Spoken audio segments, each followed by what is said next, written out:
ফিনল্যান্ডে বাচ্চাদের পাসপোর্ট করাবেন কিভাবে?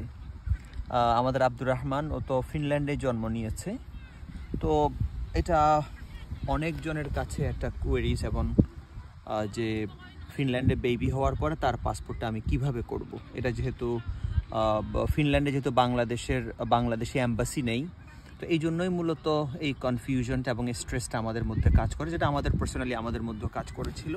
বিভিন্ন জায়গায় নক দিতে হয়েছিল, বিভিন্ন জায়গা থেকে তথ্য কালেকশন করে দেন আমরা পাসপোর্টটা পেলাম। তো আমরা মূলত যে কাজটা করেছি পাসপোর্টের জন্য, প্রথমতই আপনি ধরেন ওর জন্ম হওয়ার পরেই আপনি ওর জন্ম নিবন্ধনটা বানাতে হয় আগে।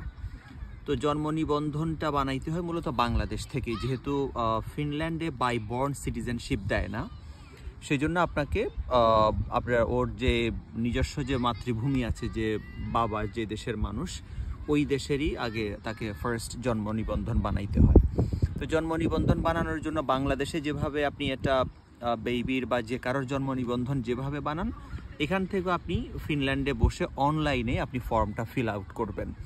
ফিল আউট করার পর, তবে আমাদেরটা আমরা দেখা যায় সরাসরি সেখানে পরিচিত লোক ছিল, ওনার মাধ্যমে করাই ফেলছি। ওনাকে আমি অনলাইনে সব ইনফরমেশন দিয়েছি, দেওয়ার পরে ওখানে ওনারা টাকা জমা দেয়া, জন্ম নিবন্ধনের জন্য একটা সরকারি ফি আছে, ফিটা জমা দেয়া, বা ওখানে সরাসরি যে পৌরসভার কমিশনার হোক অথবা আপনার ইউনিয়ন পরিষদের যে মেম্বার বা চেয়ারম্যান থাকে, ওদেরকে দিয়ে ওখানে করাইয়া সেটাকে অনলাইনে করে দিছে। মূলত জন্ম নিবন্ধনটা অনলাইনে থাকতে হবে। এখন অবশ্য সব জন্ম নিবন্ধনই অনলাইনে থাকে। তো অনলাইন যখন এই কপিটা আপনি দেখতে পাবেন অনলাইনে দেখাচ্ছে, তখনই মূলত ওই অনলাইন কপিটা দিয়ে আপনি বাংলাদেশের যে বাংলাদেশি যে অ্যাম্বাসি সেখানে হলো সুইডেনে, নরওয়ে, ফিনল্যান্ড, এই দেশগুলোর জন্য মূলত সুইডেনে বাংলাদেশি অ্যাম্বাসি। তো আমাদেরকে মূলত সুইডিশ অ্যাম্বাসি বরাবর অ্যাপ্লাই করতে হয়। তো আগে আপনার যখনই জন্ম নিবন্ধনটা হয়ে যাবে, তখন সুইডেনের যে বাংলাদেশি অ্যাম্বাসি সেখানে আপনি একটা ইমেল করতে পারেন। অনলাইনে পাওয়া যায় বাংলাদেশি সুইডিশ অ্যাম্বাসি, অথবা বাংলাদেশ অ্যাম্বাসি ইন সুইডেন লিখে সার্চ দিলে আপনি ওনাদের ওয়েব অ্যাড্রেসটা পেয়ে যাবেন। সেখানে গিয়ে আপনি ওনাদেরকে ডিরেক্টলি যে কোনো একজন কনসুলেটকে লক্ষ্য করে একটা ইমেল করবেন। সেখানে ইমেল অ্যাড্রেস দেওয়া থাকে, অথবা কন্ট্যাক্ট নাম্বার দেওয়া থাকে, ফোন নাম্বার, আপনি ডিরেক্টলি ফোনও করতে পারবেন। করার পরে ওনারা আপনাকে আপনি কোন প্রসেসে যাবেন বা আপনার কি কি করণীয়, এটার উপর ভিত্তি করে একটা ইনস্ট্রাকশনস দেয়, তথ্যাবলীর উপর একটা কি কি ইনফরমেশন, কি কি সাবমিট করা লাগবে। ওই অনুযায়ী আপনি এবার অনলাইনে ই পাসপোর্টের জন্য আপনি অ্যাপ্লাই করলেন।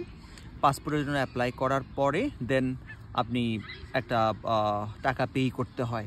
সে টাকা পেয়েও সেখানে ওনারা ব্যাংক অ্যাকাউন্ট নাম্বার দিয়ে দেয়।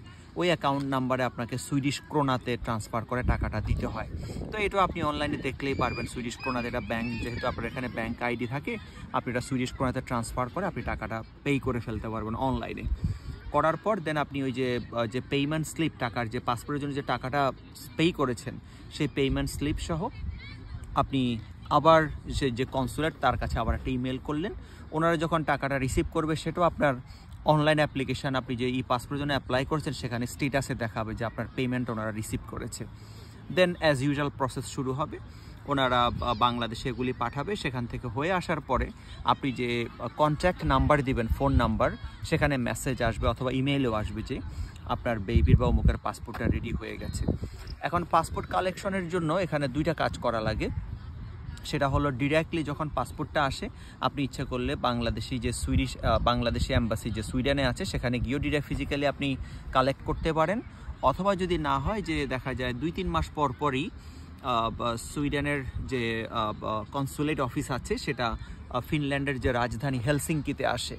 তো আপনি যদি ওনাদের কাছ থেকে যদি তথ্য নিয়ে থাকেন, ওনাদেরকে আপনি জিজ্ঞেস করতে পারেন যে আপনারা হেলসিঙ্কি কবে আসবেন।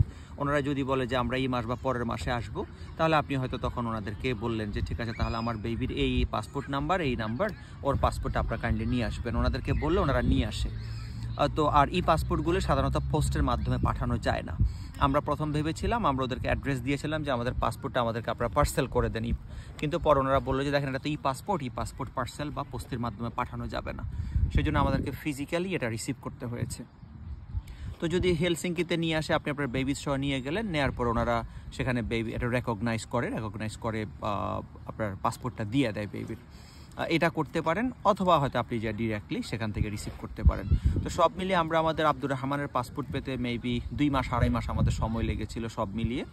তো এটা মূলত সময়টা একটু লেংদি হয়েছিল আমাদের জন্ম নিবন্ধনটা বানাতে গিয়ে। জন্ম নিবন্ধনে একটু সময় বেশি লেগেছিল, যেহেতু সরকারের পরিবর্তনের পরপর সেখানে বাংলাদেশের ইউনিয়ন পরিষদ বা সিটি কর্পোরেশনের যে সকল আপনার মেয়র বা মেম্বার চেয়ারম্যান বেশিরভাগই পলাতক ছিল।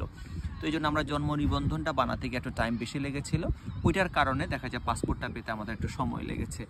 এছাড়া আমাদের কয়েকজন আমাদের তুর্কুরি কয়েকজন ভাই যাদের বাচ্চা হয়েছে, তারা দেখেছি 1 মাস 1.5 মাসে তাদের পাসপোর্ট হয়ে গেছে। তো এখানে আর অন্য কোনো কিছু নাই যে আপনার ধরেন এখানকার তার জন্ম মানে সে যে দেশে জন্ম নিয়েছে এখানকার কোনো জন্ম নিবন্ধন সার্টিফিকেট লাগবে কিনা, এগুলো লাগে না। মূলত সে যেহেতু বাংলাদেশি জন্মসূত্রে বাংলাদেশি নাগরিক, এখানে জন্ম হলেও এই দেশে নাগরিক হতে পারে না, সেই জন্য আপনি বাংলাদেশি জন্ম নিবন্ধনই বানাবেন। মূলত মেইন ইয়েটাই হলো আপনার বাংলাদেশি জন্ম নিবন্ধনটা, ওইটা হয়ে গেলে আর এমনিতে বেবি যখন ফিনল্যান্ডে হবে হসপিটাল থেকে তার একটা আপনার আইডেন্টিটি স্বরূপ তার একটা নাম্বার, তার একটা নাম, এগুলি সব এমনিতে এখান থেকে ওনারা ফাইনাল করে দেয়। তো ওই নামগুলো বা যেটা এখানে আপনার ফাইনাল হওয়ার পরে সেটাও আপনারা ওখানে একসাথে সাবমিট করে দিন। ওটা তো অবশ্যই আপনারা যখন জন্ম নিবন্ধন করবেন সেখানে নামটা ফাইনাল করবেনই। এখানে নামটা নিয়ে একটু ঝামেলা হয়, সেটা নিয়ে আরেকদিন আরেক ভিডিওতে বলবো। আজকে শুধু এতটুকুনি থাকুন যে আপনার পাসপোর্টের জন্য কেমন কি খরচ বা পাসপোর্ট কতদিন লাগতে পারে সেটা আপনারা এগুলি ভ্যারি করে, টাইম টু টাইম চেঞ্জ হয়। তো আপনি যখন সুইডেনের যে বাংলাদেশি কনসুলেটকে আপনি ইমেইল দিবেন, তিনি আপনাকে ইমেইলে বিস্তারিত পাঠিয়ে দিবেন তথ্যাবলী, অথবা আপনি বাংলাদেশি এম্বাসি ইন সুইডেনের যদি ওয়েবসাইটে ঢুকেন সেখানেও তথ্যগুলো আছে যে পাসপোর্ট করার জন্য, নতুন পাসপোর্ট নিউ বর্ন বেবির পাসপোর্ট করার জন্য কি কি লাগবে, সব বিস্তারিত তথ্য ওখানেও দেওয়া থাকে। আশা করি ইনশাল্লাহ কাজে লাগবে। হতাশ আমরা যেটা ফেস করেছিলাম আর কি, যে আপনাদের হয়তো এটা মানে লাগবে না। ইনশাল্লাহ ভালো থাকবেন, দোয়া করবেন। আসসালামু আলাইকুম।